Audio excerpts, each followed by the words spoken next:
This is Nick Urich, and you're listening to Let the Hate Flow Through You with Jeremy Shear and El Hordano Diablo. Let the hate flow!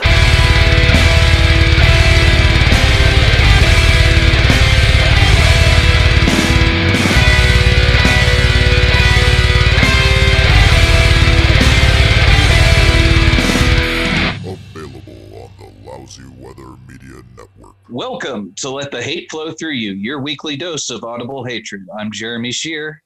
El Hordano Diablo. And this week on the show, we are joined by wrestler and comedian RJ City. Yes, you can just say Raconteur. I think that covers both of my avenues. Well, I think, and it's just funny because you always do say, you're like, I'm not a wrestler, I'm an entertainer. Right. Well, I think the issue is that wrestling is entertainment, and people have a hard time grasping that, both on the inside and outside of the business for some reason. Well, that's like why I love it. It's funny because so me and my fiance have been together for almost 3 years. And what's the deal? You got cold feet? No, we're poor. Fair enough. But we got tattoos. Like, I'm committed to the girl, but yeah, because nobody's gotten a bad tattoo before. Oh no, I only have a couple. I have one of Sabu that he hates, and it went all around Reddit and for 3 days. My Twitter blew up with people telling me how bad it was. But I just let the negativity go away. I don't care. Well, I mean, I've yet to see a good Sabu tattoo. Well, I mean, if you really think about it, I mean, it was a questionable decision as it is because of who he is. Yeah. So, but I was gonna say at the very beginning of me and my fiance dating, she's really into drag queens, and I had always liked RuPaul, but that was like my only interest in it, I guess. And RuPaul is like the Hulk Hogan of drag queens, where like everyone knows her. Yeah, exactly. She was like, "Well, how do you know RuPaul?" I was like, "The Brady Bunch movies," and so she introduced me to drag, and I fell in love with Bob the Drag Queen and Trixie, and then as she moved in pretty quick with me, and I started watching like wrestling. I was like, "Hey, this is what I do on Mondays," and I think it was Thursdays at the time. And Wednesdays, and she's like, okay, well, I'll sit here and watch it with you, but I'm not going to pay attention. I'm like, all right, cool. The next week she goes, well, I'm not going to learn any of their names. And then like 4 weeks in, she goes, Braun Strowman's my favorite. So, well, wrestling and drag queen, I always say wrestling is just like drag queens, except wrestlers are not in on the joke. And she basically said the same thing. She was like, wrestling is just drag queen. Queen. I'm here to confirm it from the inside. It's probably worse. Are you drinking a White Claw? I am.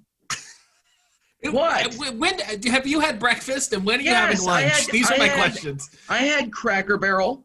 I had a country fried steak. Cracker Barrel is where Hooters waitresses go to die. Yo, 100%. Yeah. Except like it's like the strippers and porn stars and all that. That's where they go when they find Jesus. Yeah. Now I don't. Barrel. If we may veer off topic since we've never gotten on it yet. Yeah. I just want to say, if you do know, I want to tell all your wonderful listeners that the aprons of the waitresses at Cracker Barrel, there's a star system. They have, some of them will have one to 5 stars, you'll see, just below their name. And it's their level of expertise. They have to be trained. It's almost like getting your black belt in karate. Is it more like the Dave Meltzer system of rating matches? No, because they have to be specifically tested on these things. This is, it's not subjective at all. Fair enough. And this is also the other cup of coffee I was drinking with you this morning. You're just going for as much liquid acid as possible. All right. Well, why are we here, Jeremy? So, RJ, why do you hate people chewing? Because I, as I think most of us are, and we refuse to acknowledge it, am still coming to terms with how disgusting the human body is.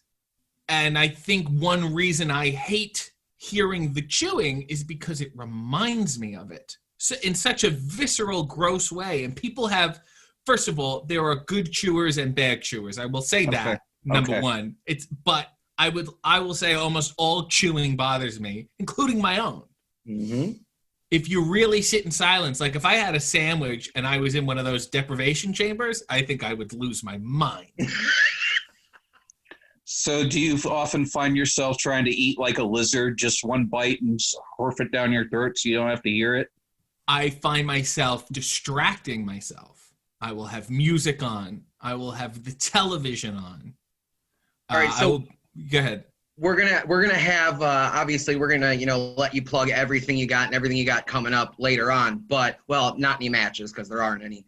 But RJ, for our listeners, he does a show every Sunday morning at 9:30 on YouTube for free, where he gets in his skivvies and he makes coffee and he answers questions. It's a live chat, and sometimes he has his grandmother or his wonderful mother on, who just tries to steal his spotlight. And today, specifically, she brought up that RJ likes to only really eat for sustenance. And she was describing him eating a cucumber, and she was doing it very loudly. And I could just only imagine you just like, oh, I don't even want to eat this, but you choose a cucumber to just crunch away at. Now, this is the issue. I love cucumbers. Very refreshing. Easy to hold and eat. Sure. As opposed to, let's say a grapefruit or a tangerine. There's a lot of work to do there. And sticky. Yes. And sticky, that too. But a good cucumber is difficult to chew quietly, just like a good apple. Yeah, nobody wants a soft cucumber. I mean, exactly. unless it's a pickle, but that's not the same thing, Even then, you don't want a soggy pickle. No, you don't. A pickle should be crisp. See? Yeah. Yes. So there's some foods that you'll only know how good they are based on how bad the chewing is. Like if I get a nice pastrami on rye that comes with a pickle, if that pickle is soggy, I will throw it back at the person. It's disgusting. Like Bruegger's bagels. This is why you got kicked out of Cracker Barrel. So you guys have I know you know what Bruegger's is, but do they have it in Toronto? No, they haven't ventured that far north yet. Because like they'll give you a pickle and they wrap it up in paper, and like the paper's wet by the time you get it. Yes. Yeah. Now you both of you are in Cleveland. Yes. Yes, we are. Okay. Well, I want to talk about something that's close to you that also gives me was a really gross chewing experience. Was a little establishment called Tony Paco's. Oh yeah. I was not familiar with it. I was driving home from a show, and it was the only thing, and I thought, it says Tony Paco's Cafe. And now the word cafe is really questionable when you go to this place, because all they had was really mainly hot dogs, and then I think pierogies. It was violently Polish. That's the best kind of restaurant. Yes. And there is nothing more disgusting than watching someone attempt to even just open their mouth and present themselves a fully loaded hot dog.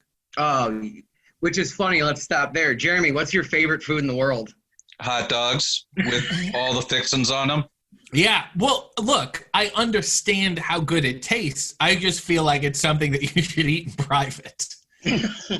I understand your hesitance to enjoy other people eating hot dogs, but just watching everybody gets covered in the same disgusting goop because this food is so good is a very therapeutic experience for me.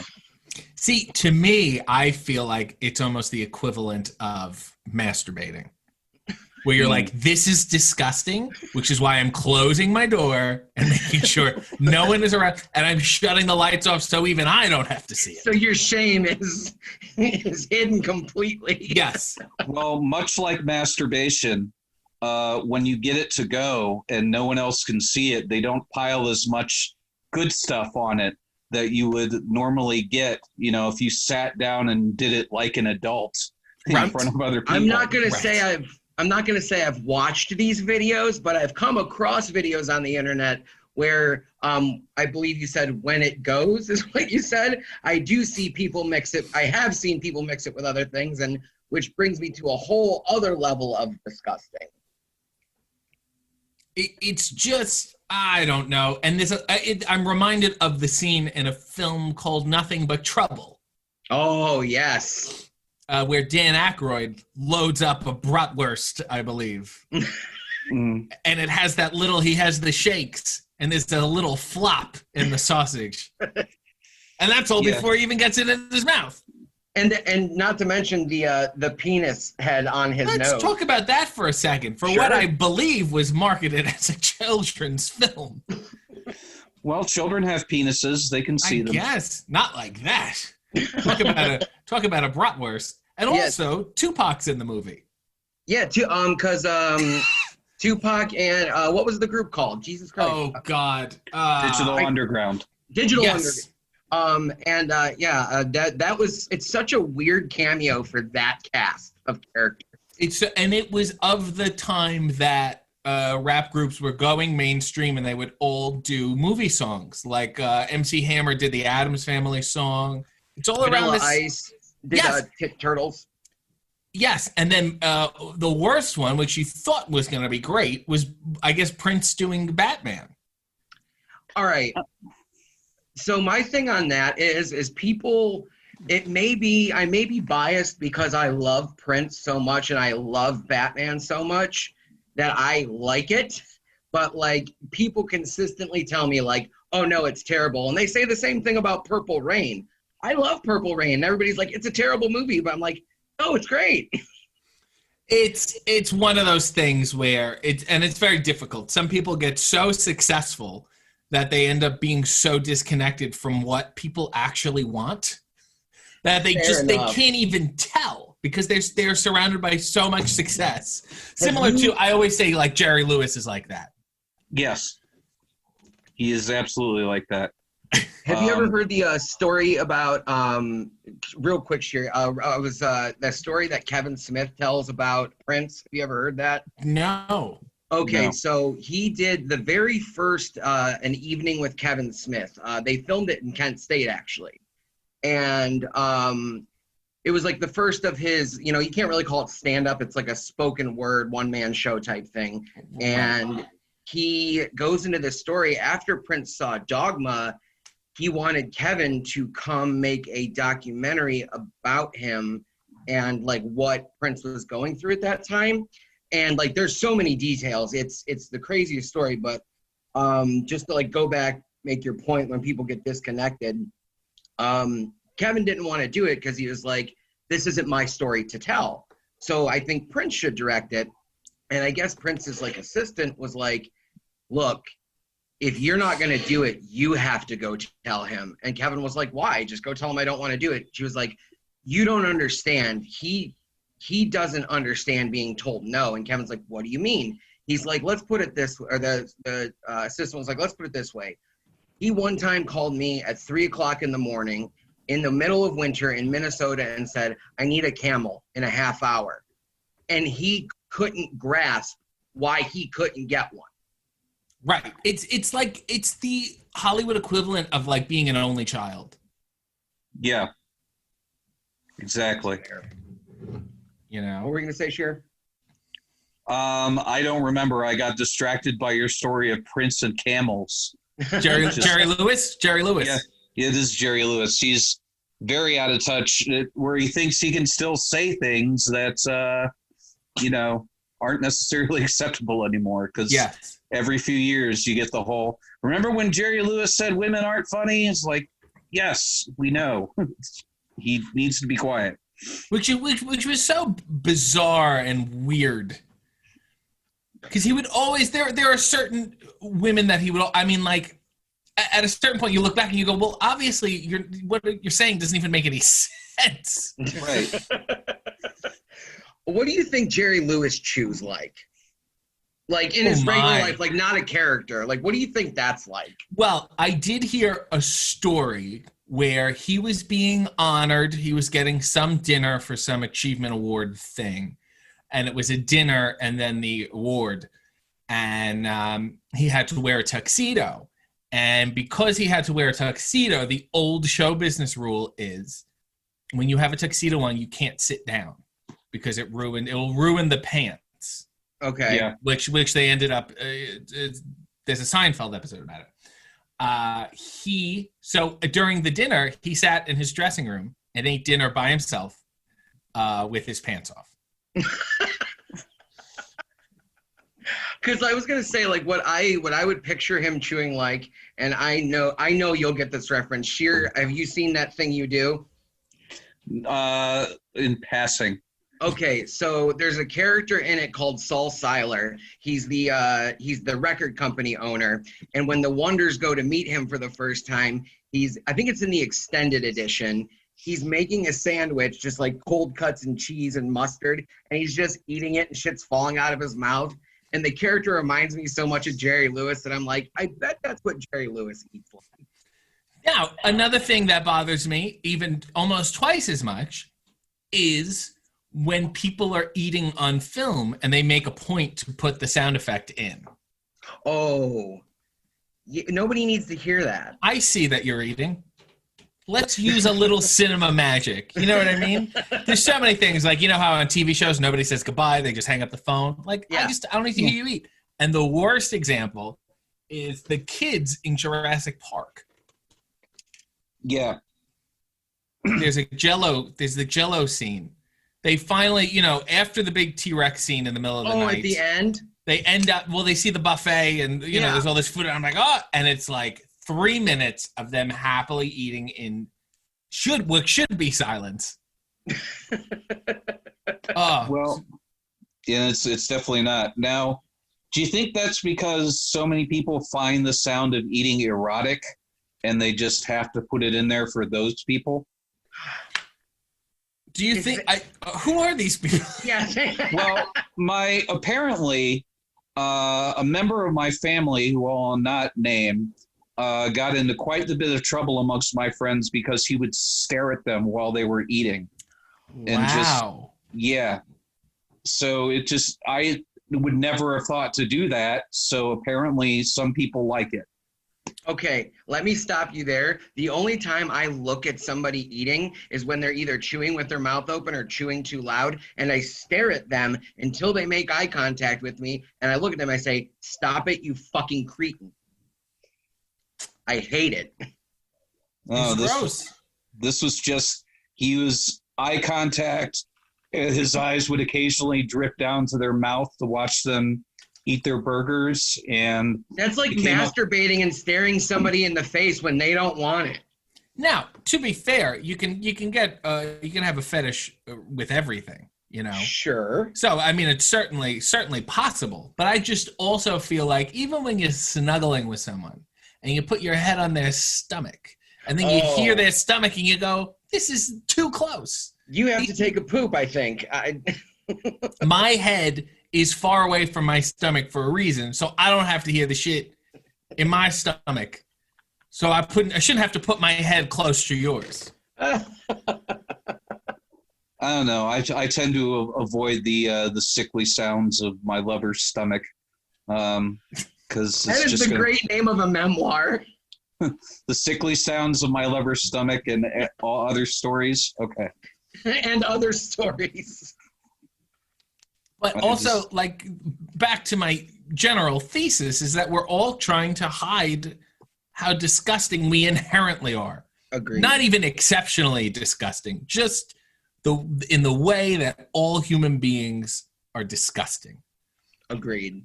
We're just skin bags.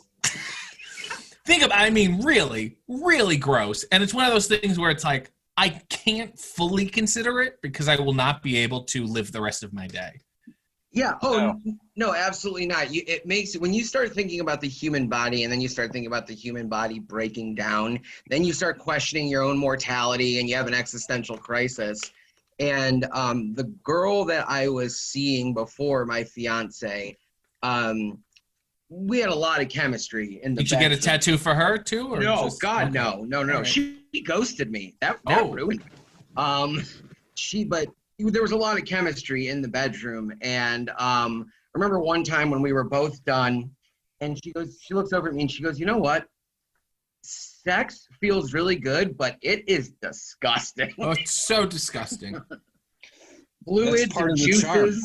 What'd you say? That's part of the charm for me. Yes, and it is the this is what I'm willing to overlook. You know?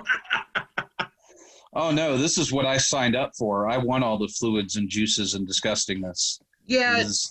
Well, RJ, Jeremy would fit in very well with our debaucherous Wednesday night. Yes. He'd gross everybody out. I have a nice late chat on Wednesdays at 10. I go live after dark. Oh, Well, I after like to talk about. Yes. I try to talk about disgusting things, but people really just want to talk about Don Knotts with me, no matter like what time of day it is. It's just once you bring up Don Knotts in casual conversation, you're stuck with them, buddy. Right, I know. Now, you are both wrestling fans. Oh, yeah. Big time. Yes. So one of the greatest bizarre chews, I guess, in wrestling history, you've both seen Beyond the Mat? Oh, yeah. Yes. Have you seen how Vince McMahon chews water? Oh, Yeah. Yes. Like yeah, he that. go, it's this. And I go, Yeah, like he's swishing it around a little bit. We make movies. yeah, but you know you're on camera.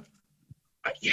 You know that line's going to be used. It was a real power play to be that disgusting on purpose. And the funny thing is about that guy is that we hear all these stories about how, like, you know, he can't stand sneezing or he can't do this, but like the dude finds shit and poop jokes like the funniest thing in the world. Like, very funny. He has he's 74, 75, I think. Somewhere around there. Yeah, by the way, before I forget, his mother is like 100 and still alive. Really? Yeah, he's not gonna die. Oh, I mean, he's just not. I just don't see it happening. That's the thing is like people have been asking me because I don't know if you're familiar with. We're doing an issue on Greg coming up. I'm one of the curators of the zine Wrestle Void. Mm-hmm. And which off air, I'm going to tell you something cool about it. You and me are actually in this same thing going out together, but I don't want to spoil it for anybody. Well, that sounds vague and weird for everyone listening. Well, if you think about a certain piece of merchandise you have coming out God damn it, RJ, you're gonna make yes, me I have. I'm coming out with my own RJ City Chew silencers. Yeah. It's like a little cone you place over yourself, almost like a windscreen for a microphone. But all right, so with I forgot what I was gonna say about Wrestle Void. Fuck. Vince McMahon. Oh yeah, Vince. All right, so anyway, Vince has like regressed as his mentality has regressed, like as far as like what he finds funny and stuff. But in Wrestle Void, I made a comment in one of my letters about how if they do end up selling WWE, which I don't think will happen, but if they do, actually what I said was if the XFL goes under again, I think it's going to kill Vince McMahon. And I said this 6 months ago, and look where we're at now. Like, I don't know how many more beatings this guy can take. Like, he's so bullheaded. He's too bullheaded to die. I will say, for a company going under a second time, he did it pretty smoothly. Yeah, because he made from getting sued. Well, that's what I'm saying, Cher, is everybody thinks he put like $500 million into it, when in actuality, he sold his stocks, kept the money, put some of his money into it, and then got investors, and now they all want their money back. Evil genius. Water chewer. He's a real water chewer. That is RJ, that has to be a shirt. I tweeted out that clip, and a lot of people retweeted it a while ago of Vince just chewing water and saying, we need to talk about it. By the way, Jeremy, what are you drinking? I'm drinking Arizona Energy Herbal Tonic. This is all I drink. Wow, I've never heard of that before. It's not available. It's not available everywhere, so I have to go from store to store to store to store until they restock. And RJ, he will literally buy, when we used to go record at the other studio, we would stop at a gas station. He would buy every fucking one they had. He'd come out with a bag of them. And you don't. At no point did you try to get them online? We looked the one day. They were more expensive online than they are in the store. Plus Right. shipping, too. Yes. So it's just, I'm stuck going there. The place around the corner from me is like, we only order these because of you. And I was like, well, I'll take them. So keep it up. So, Sheer, I have a couple questions, but before we go into it, what's your take? Obviously, me and RJ despise chewing, and especially people chewing with their mouth open. Where do you stand on all this? I could care less. I am well aware that the human body is disgusting and I revel in it. So, it's not, the one thing that annoys me is when people make the yummy sound when they're eating. Like, A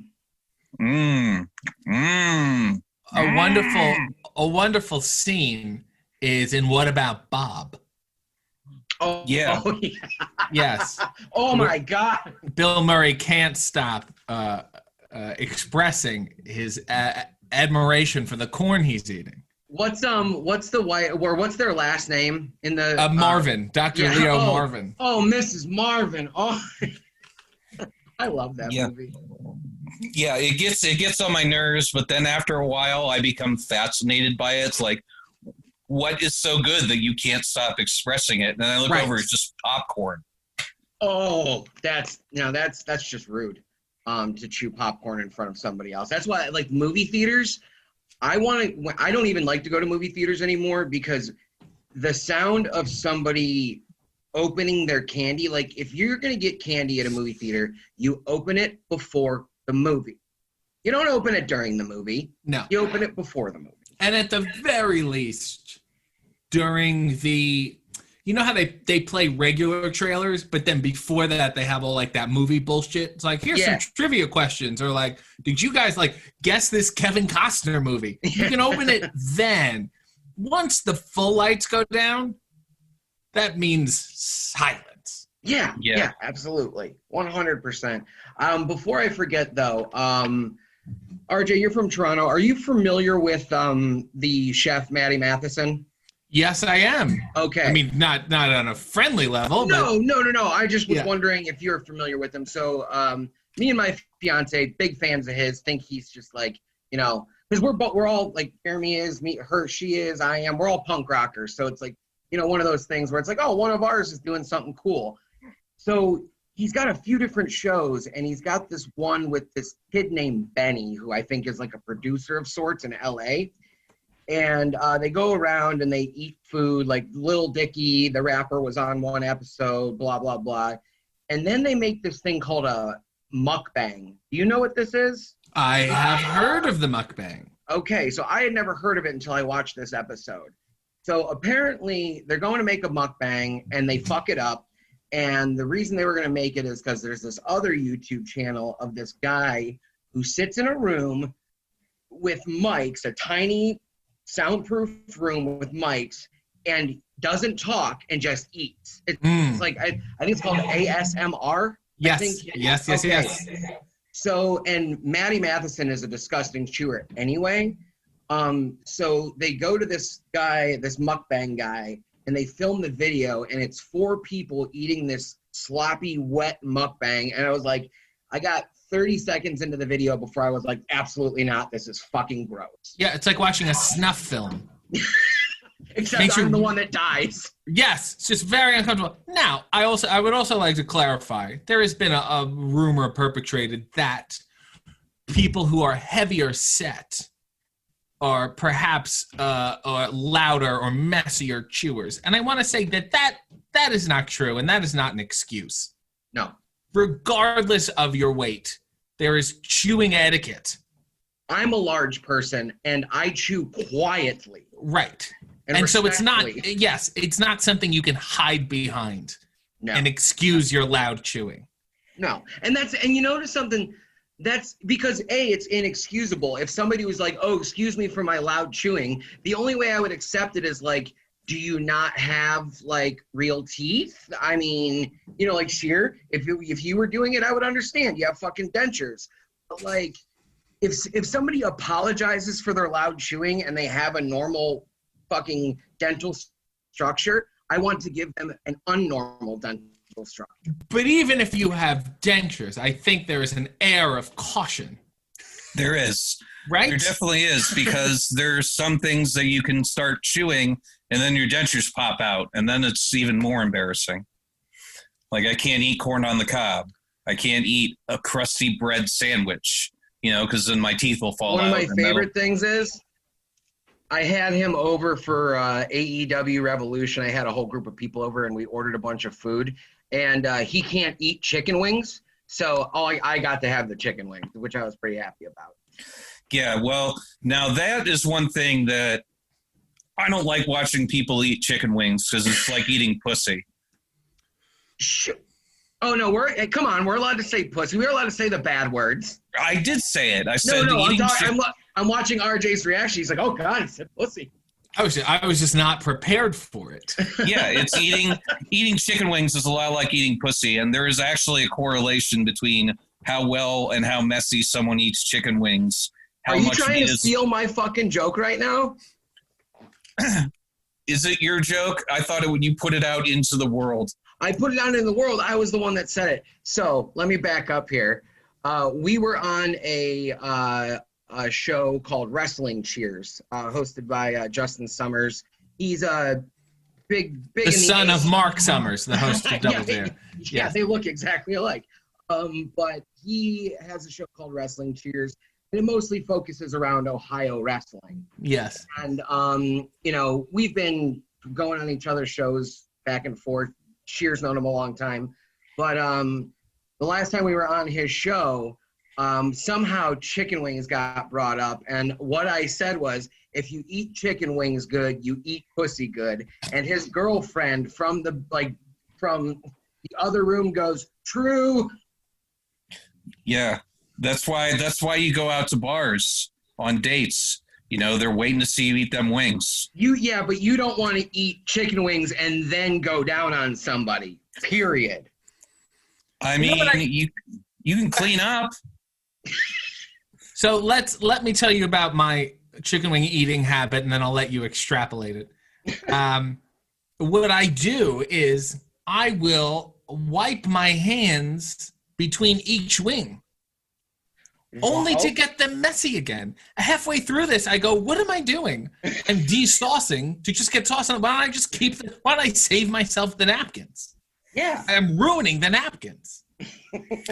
Well, they're there to be ruined. Yeah. So I am guessing that oftentimes you're going to wipe your fingers off on the sheets only to get them messy again. Yes, and I assume you're talking about a movie theater. Yes. Oh, you wouldn't do that in your own house. Oh, no. There's no chewing. If you have to chew or if you have to fornicate, you have to go outside. Take it outside, yes. Well, it's past 1st of May. Outdoor fucking has started. Go ahead, Cheer. Sorry, go ahead. Also, ribs. Ribs are another one where it's like... But if ribs are made correctly, they aren't messy. Like the way I make them, I don't like saucy ribs. I think saucy ribs are gross. I like a nice dry rub and then slow cooked, and then they fall off the bone and you can eat them with a fork. You don't need to slather it like you're fucking Fred Flintstone. I love how everyone says they fall off the bone, but yet they serve it to you on the bone. Yeah, if they fall off the bone, just give it to me in a bowl. Just put the bare meat in a bowl, and I'll be fine. A bowl of rib meat? Yeah. Well, yes, what is this whole bone business? You know what? I agree. If you're going to make them fall off the bone. It's a way for them to get the poundage up. Absolutely. You think you're getting 4 pounds of ribs, but really you're getting 2.5. Yeah. You ever get big boned on a wing?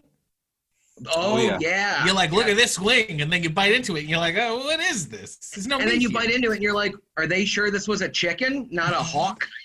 Yeah, just deep fried bone. I find that more with frog's legs.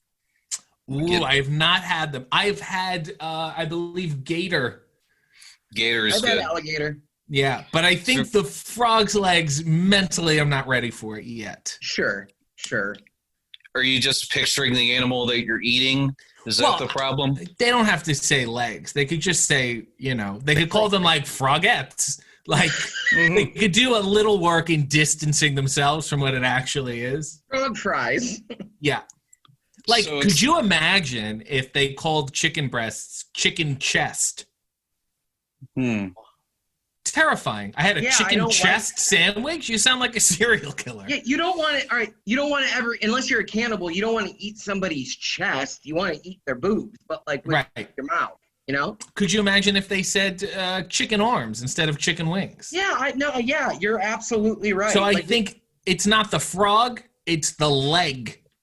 Well, you know what? And it's also, all that is humans justifying. I'm not vegan or vegetarian, but like it's humans justifying and dehumanizing, even though they're not human. They're taking away like, oh, it's just a frog. It's just frog legs. You know what I mean?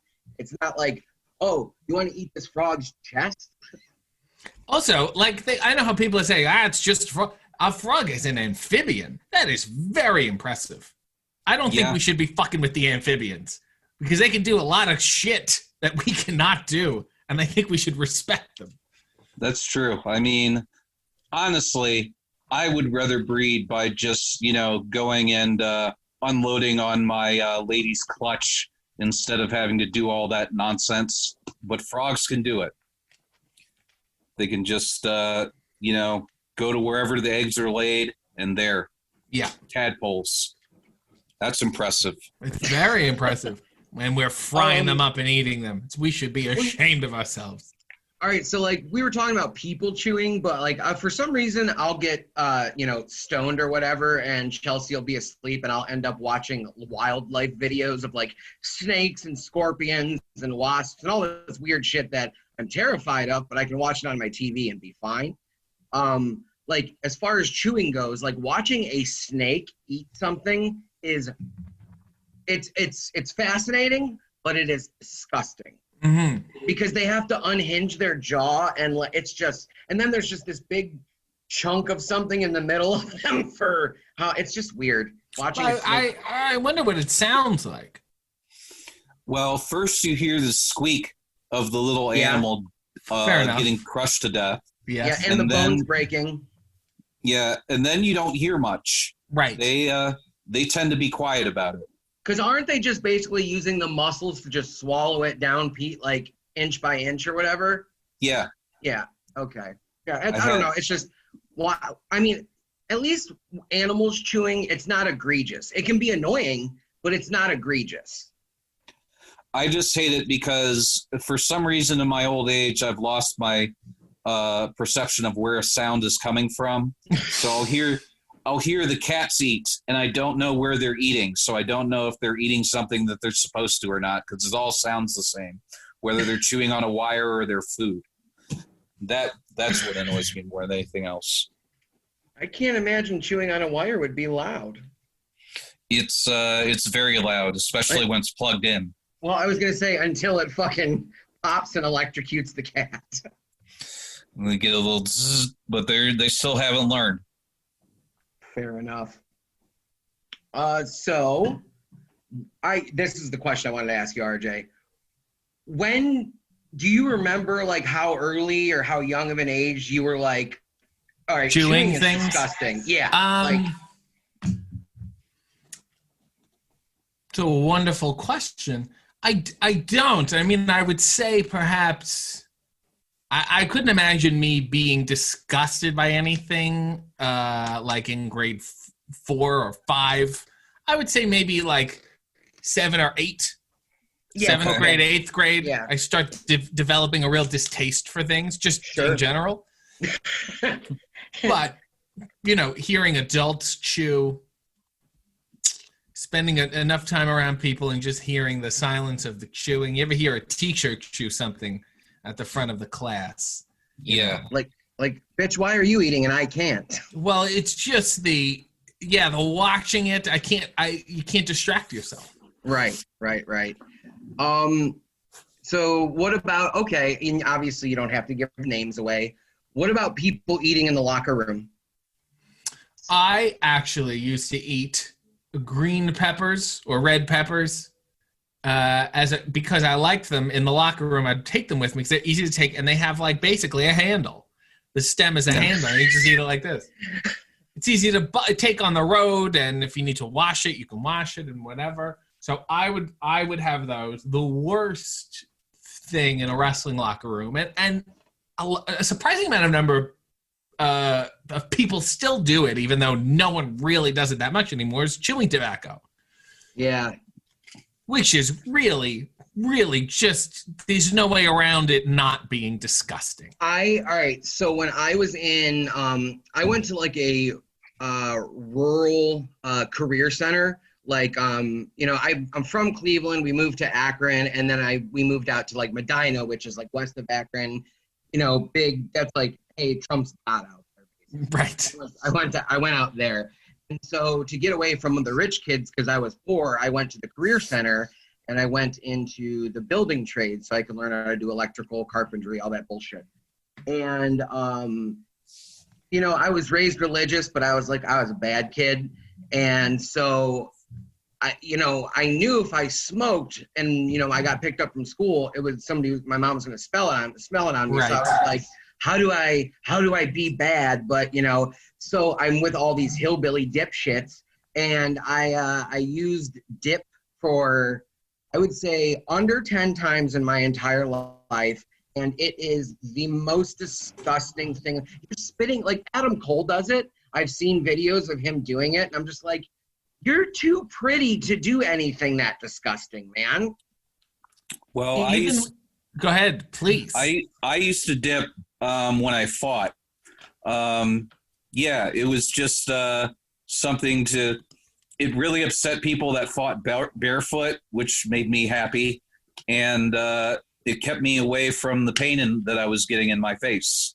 So it just... Why not just wear a mouth guard?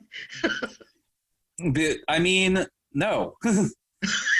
I had a dip in. I didn't need a mouth guard. Now, as you both know, having been former dippers yourselves, the people who dip are always looking for somewhere to spit it. That's what I'm saying. And I was in a locker room in Buffalo, and I often have energy drinks before I do the show. And it's often so nice when you feel like you've had your drink and then you remember you still have a little left. And you're like, oh, this is great. Mm-hmm. So next to my bag, I grabbed my, you shake the can, and there was a lot left. And I was like, great. Boy, I am in luck. And, oh my God. I rarely do I eat something, rarely does something external force me to like want to throw up. Right. But it was such a disgusting mixture of everything. And I immediately what it is, even though you've never tasted it before. Oh, yeah. Oh God. I don't want to go into the details of it because I don't want to make you sick, let alone myself sick. That is, go from, what was perhaps a rock star to expect that kind of false happy flavor. Yeah. Did it ruin it for you at all? And then to receive this raw reality. Did it ruin it? Did it ruin it for you at all for a while? It ruined, no, I just always have it in my hand while I'm drinking it. Don't trust any wrestlers. Yeah, I will just never leave it. And it's really, it's my own naivete to leave it open like that. Yeah. The worst thing that I had happen with an energy drink was I had a lady over the night before that didn't swallow, and I didn't know where she put it when she was done. It turned out when I went to take a swig of my energy drink in the morning, that's where she spit it. And I can't drink Red Bull anymore. Do you think perhaps that was an Aesop's fable for you? Yeah, the moral of the story is don't leave an open energy drink right next to your bed. I mean, well, what year was this? 2012. Okay, so this was after American Pie came out, when Tara Reid blows the kid from Rookie of the Year and spits it in the beer, and Sean William Scott drinks it. So I don't really have sympathy for you on this one. Look, you should know. I told her to spit it in my laundry basket. Like, I would do laundry in the morning. I didn't care. And she just didn't listen. What if one of your good shirts is in there, not one of your jizz rags? It'll wash. Everything washes. I thought he was That's going to say everything was a jizz rag. Well, I mean, everything is a jizz rag with me. I don't care. But, no, RJ, you it'll look wash. so disappointed that you did the show. Well, I just wonder, do you think she maybe did it as a way to get back at you, saying, and how do you like it, mister? Well, I mean, all she would have had to do then is just spit it in my mouth, which I also suggested. So, no, she just decided she was going to be bratty and spit it in my energy drink. In this climate of PC, safe culture stuff, it's really upsetting that I can't kink shame him for snowballing right now. I wish I could. No, because the reality is you have a Sabu tattoo. So you have a few kinks of your own. That's PC culture aside. Fair enough. You can't kink shame me for doing something that other people like. I didn't get into snowballing because it was something for me. It was just a couple of the people that I were with were really into it. So it was like, okay, well, I'll do this to make you happy. It doesn't really bother me that much. So wait, like Linkin Park, guilty by association. You started liking it because other people were doing it? No, I liked it because the person I was with liked it. Oh, well, what I mean, He was trying to be affable. Yeah. Fair enough, but I don't know. I don't know. But I'm just gonna leave it with this. Like we said before, the body is disgusting. Humans are gross. And here we are. Humans are gross, and I love being gross, so it works for me. Yes, we have to learn to love ourselves. And with that becomes accepting our own disgust. So, I mean, and like after, watching, your show on Sunday mornings on YouTube, 9:30. Yes. I love plugging you all the time. It's fun. I've gotten to learn quite a bit when you have your mom on. And it's, what I really, because I'm pretty sure me and my fiance, pretty sure we're all the same age just because you make very specific references that only people our age get. Mm-hmm. So just learning about your mom though, and it sounds like you got your balls busted quite a bit growing up. Oh yes, that seems to be the mode of communication. I love that. Yeah. I think that builds character. Now everybody's super nice to their kids. I mean, you can show love to your kids and still call them an idiot if they're being an idiot. Right. It builds character and also breeds jaded people. Oh yeah. I think there's good and bad. Sometimes, if you're really nice to your kid, it has its own cons. But then I also look at these people and I go, wow, I wish I was that happy. That genuine, purely happy. I'm like, that's incredible. Purely happy doesn't exist, and we all know that. I had to bust my son's balls because otherwise I knew he was not going to be able to handle it at school. So now he's a vicious verbal killer, same as his dad. See? And you did it because you love him. You hated him because you love him. Yeah. Or you love him because you hate him. Either way. Yeah. And RJ, I don't know. Sheer still does it. I dabble. I can't wait to watch your stand-up special stand-up set that you posted on your exclusive thing that we will let you plug in a few minutes. But, yes. I haven't watched it yet, but Sheer has been doing comedy about 15 years now? That's right. And I started back in 2014, but I kind of went from music and booking shows, like punk rock shows and stuff. Then I transferred into comedy, which kind of all transferred into podcasting. So I'm just curious, you said you've never really gone up and done stand-up. Is there a reason, or do you still want to? Or Well, I do. It's just a lot of it is very specific circumstances. Usually, I'll open for McFoley, or the stand-up on my YouTube is from a show I did with Dalton Castle. So there's usually a kind of wrestling-ish theme to it. Very rarely do I get up and do straight stuff. Okay, if that makes sense on a remote stand-up show. However, I do improv and sketch stuff all the time. That is I would say unrelated to wrestling, which is nice. And it's also weird, like, because I do wrestling, like when I was talking with Colt Cabana, who does stand-up too, I was like, do you ever not talk about wrestling? Because I always think, gee, I want to stay away from wrestling as much as possible. Sure. I don't just want to do the wrestling stuff. I want to write jokes that are good, away from it. And then he said, no, why would I do that? That's my life. It's what I do. And I was like, yeah, that makes a lot of sense. Like, shit, if you were a lawyer, naturally you would have some material about being a lawyer. Yeah. And also, but I will say wrestling to non-wrestling people is a lot to take in. Yeah. Yeah. So it's just very unusual. Well, so a lot of I end up explaining the concept half the time. Exactly. That's what I was going to say is it's like, if you're going to tackle something like that, if it's not that crowd, like wrestling and wrestlers, wrestling fans, like there's a lot of nuances and very, what's the word I'm looking for? Like in language, like you have to like, you could say heel or face and a lot of people aren't going to know what the fuck you're talking about. Yes. My other favorite is when I'll do something and I'll talk about being a wrestler at a comedy show or whatever. And then people come up to me later and they go, oh, like I looked you up. They're like, I thought it was just a bit. I was like, oh, that's a long way to go. And similarly with the David Arquette stuff, because people will sometimes mention it at comedy shows, and they'll say, "Oh wow, I didn't realize that was real." Yeah, and I was like, "Yeah, it's not. It's a really weird thing to come up with." So wait a minute. I have been wasting my time this entire time.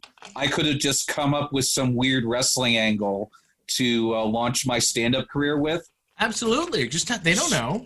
Man, that was like when you were a kid and you were with like a remote relative for like a day and you're like, they won't be able to cross-reference. I can say whatever the fuck I want.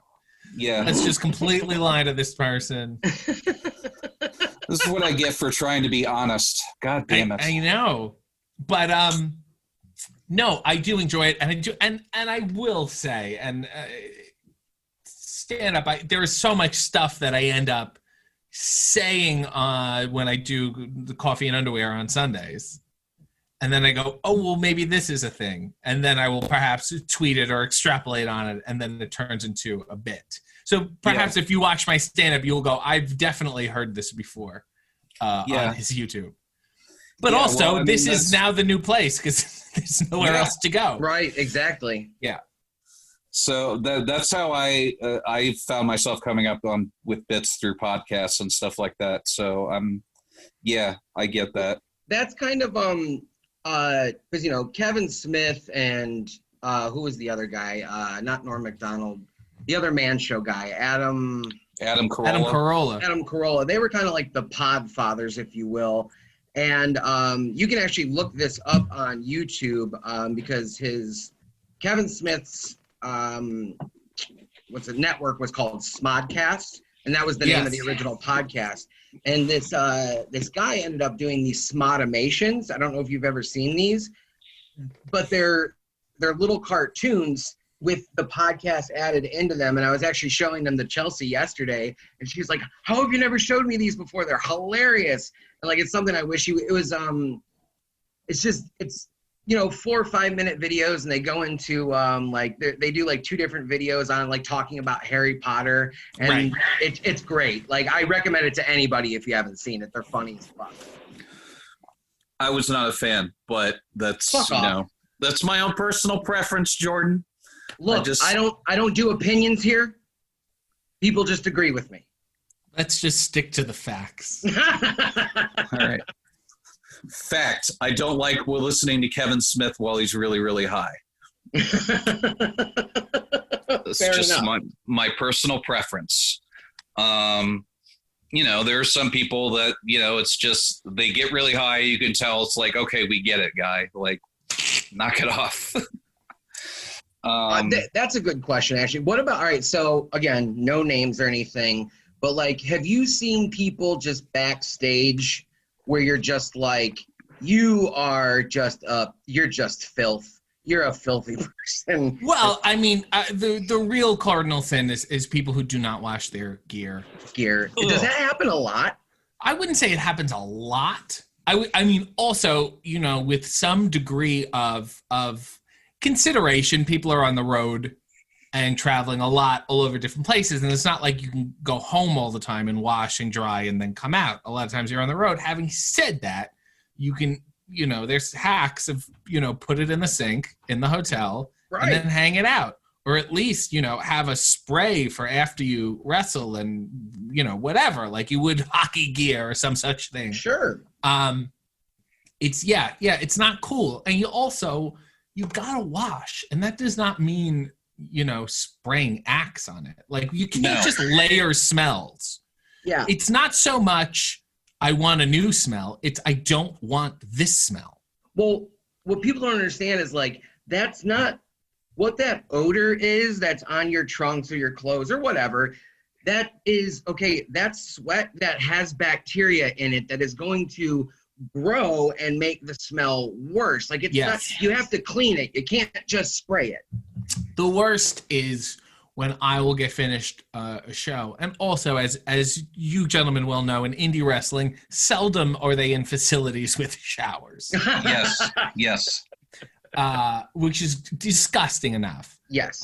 But sometimes I'll be driving home and I realize, oh my, I have someone else's BO. Oh. It's not even, I don't even have the decency to have my own body odor. I'm like, what? When did I thought I was clean. I didn't really bump or do anything. I was like, oh, no, this is somebody else's. Do you often smell like David?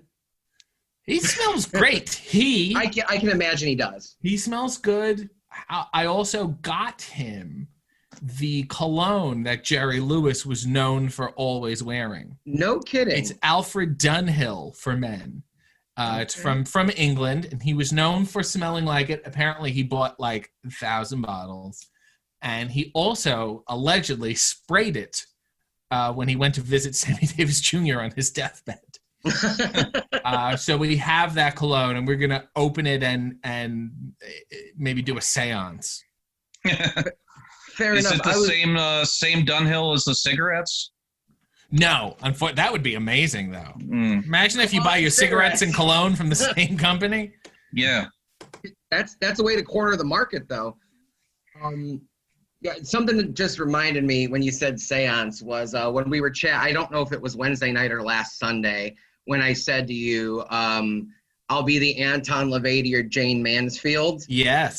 The reason I had said that was, I don't know I assume you knew this since you did that video or whatever, that she was a member of the Church of Satan. Yes, I don't think Sammy he was a member. Yeah. I also think he was, doing it for kicks. Yeah, I think Sammy Davis Jr. was there so that they could go, look, we believe in eugenics, but we're not racist. Look.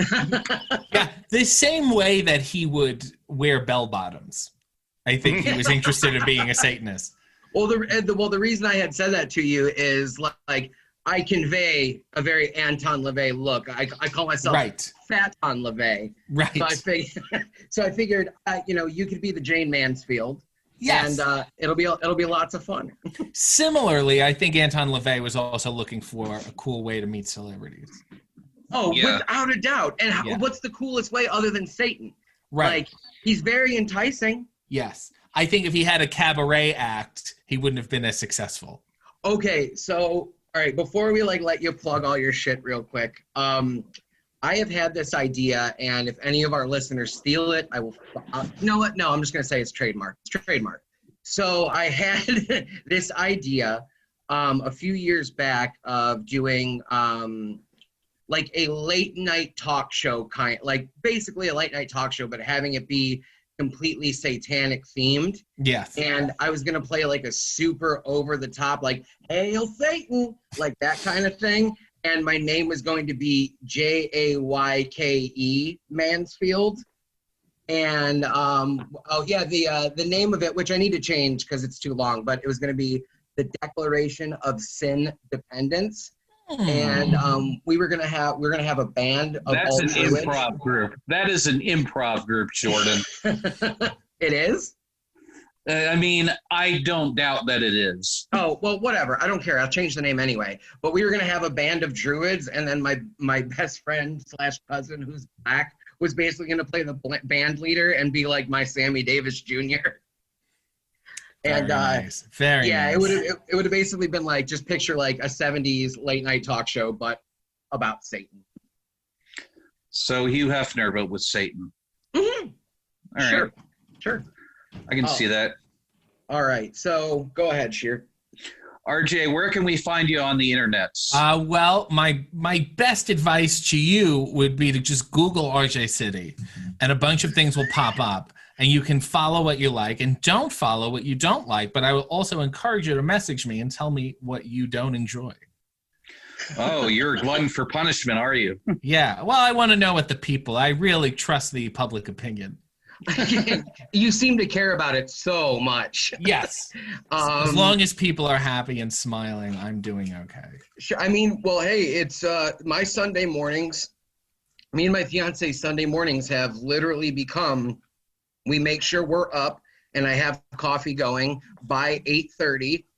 So come 9:30, we're ready to go. All the fluids are expelled already. Yes. And, you just want to eat bread. I had Cracker Barrel and I watched it this morning. It was lots of fun. So yes, 9:30 Sunday mornings on my YouTube. I make a coffee in my underwear live, and you're also there and chat.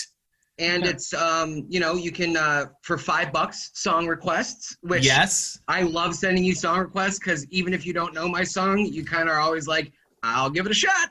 Yeah, that's my favorite, when I don't know the song but sing it anyway. What was the one this morning was great. It was when Mom, I'm coming home, and then like after a couple minutes you were like, oh yeah, Mom, I'm coming home, and that's all it was. Yes. Yes, that was it. And it works. Yeah, it works. Yeah. It works. That's the only part you wanted to hear. You're right. 9:30 or not 9:30. We already plugged it, but 10 o'clock Yes. Wednesdays evening. 10 p.m. Yes. After dark. Dynamite. Well, right, RJ City After Dark, which is after Dynamite. Yes, and also after NXT. Yeah. Oh yes. Yeah. After NXT as well. And then you have. It's after no matter what you're watching. Exactly. There you go. Well, you have all the ratings then, because you get everybody all at once. We just broke a 2 last week, and I'm very excited. Eric Bischoff would be proud. Yeah. So you release you have a couple different series. I'd say you release a video like what, every other day, or at least like almost every day? I do a series now on Fridays called The Good, the Bad, and the Unknown, and I take an actor that I like, and I break down one work that I like, one work that I don't, and one that's a little under the radar. And when is this coming out, by the way? Tomorrow. Oh, perfect. So when am I doing this? Oh, speaking of, what did I do? Last week I did Paul Lind. Oh, this week I'm doing Ethel Merman. Oh, nice. Which is what Ernest Borgnine used to say. Oh, Burgess Meredith. Burgess Meredith. Oh, I do have to do Burgess Meredith. That reminds me. Can you do, just a request, Yes. Gene Wilder? That's a very good, I think there's a lot of stuff there. Yeah, because there I is. just did Madeline Kahn. I know. And a lot of people have asked me about her work in Sherlock Holmes' younger, smarter brother thing, which is a Gene Wilder film. Oh, okay. I'm not familiar with that. Yeah, well, maybe I'll have to talk about that, because it's basically all the classic Mel Brooks cast, but it's a Gene Wilder, like he wrote it and directed Oh wait, it. didn't you briefly mention it on the Madeline Kahn episode? I believe so. Yeah, I would definitely absolutely check that out. But there was one other thing I wanted to fucking ask you about. Gene Wilder. One of my favorites of the Gene Wilder, actually my favorite of the Gene Wilder and Richard Pryor, that's often overlooked, is See No Evil, Hear No Evil. Yes. That one is, for whatever reason, everybody always says, what's the one where they go to prison? Oh shit, I can't remember it. I know what it is. And actually, Gilbert Gottfried was in the prison one, and then he got cut out. That was a much maligned film. I think it had to change directors, and it was a whole thing. No kidding. Well, anyway, See No Evil, Hear No Evil. If you like Gene Wilder, if you like Richard Pryor, go out of your way to check it out. You will laugh. You release videos all the time. Your YouTube channel is great. There's plenty of I just interviewed Greg Iron yesterday. Oh God. For the next issue of my zine coming out. He's the cover. He's the main article. All this stuff. So he came over yesterday and we, chatted for a while and we rewatched. I asked him to pick 3 of his matches because I want to write it like an intertwined story, like kind of like a Rolling Stone article. And we watched your guys' death match. And I cannot recommend to anybody listening, look up Greg Iron versus RJ City death match. On YouTube. On YouTube. It's free. There's weapons, there's death, there's ghosts. And also, I did get a little tidbit from him that he was like, yeah, these guys fucking sucked. I will say this about me, and especially that match. If you like wrestling, you will like it. If you hate wrestling, you will love it. There you go. Fair enough. Oh, what's your, you want to just plug your Twitter real quick? No, nobody's sitting there with a pen. Google my name. Just type it in and so much will come up. There you go. So, Jordan, I don't think we're going to find anybody that hates people chewing as much as RJ City. No, there is another. I won't apologize again. I'm a repeat offender. You can see right through my skin. I don't care about making mistakes. I keep setting up and falling out my face. Feed me numbing agents. Drag me to the ring. Another discharge may burn. Diagnosis drunkenness. I keep my bruise and my brain and under the punches. And I was meant to take. This has been a Lousy Weather Media Network production. Find new episodes and archives at lousyweathermedia.com.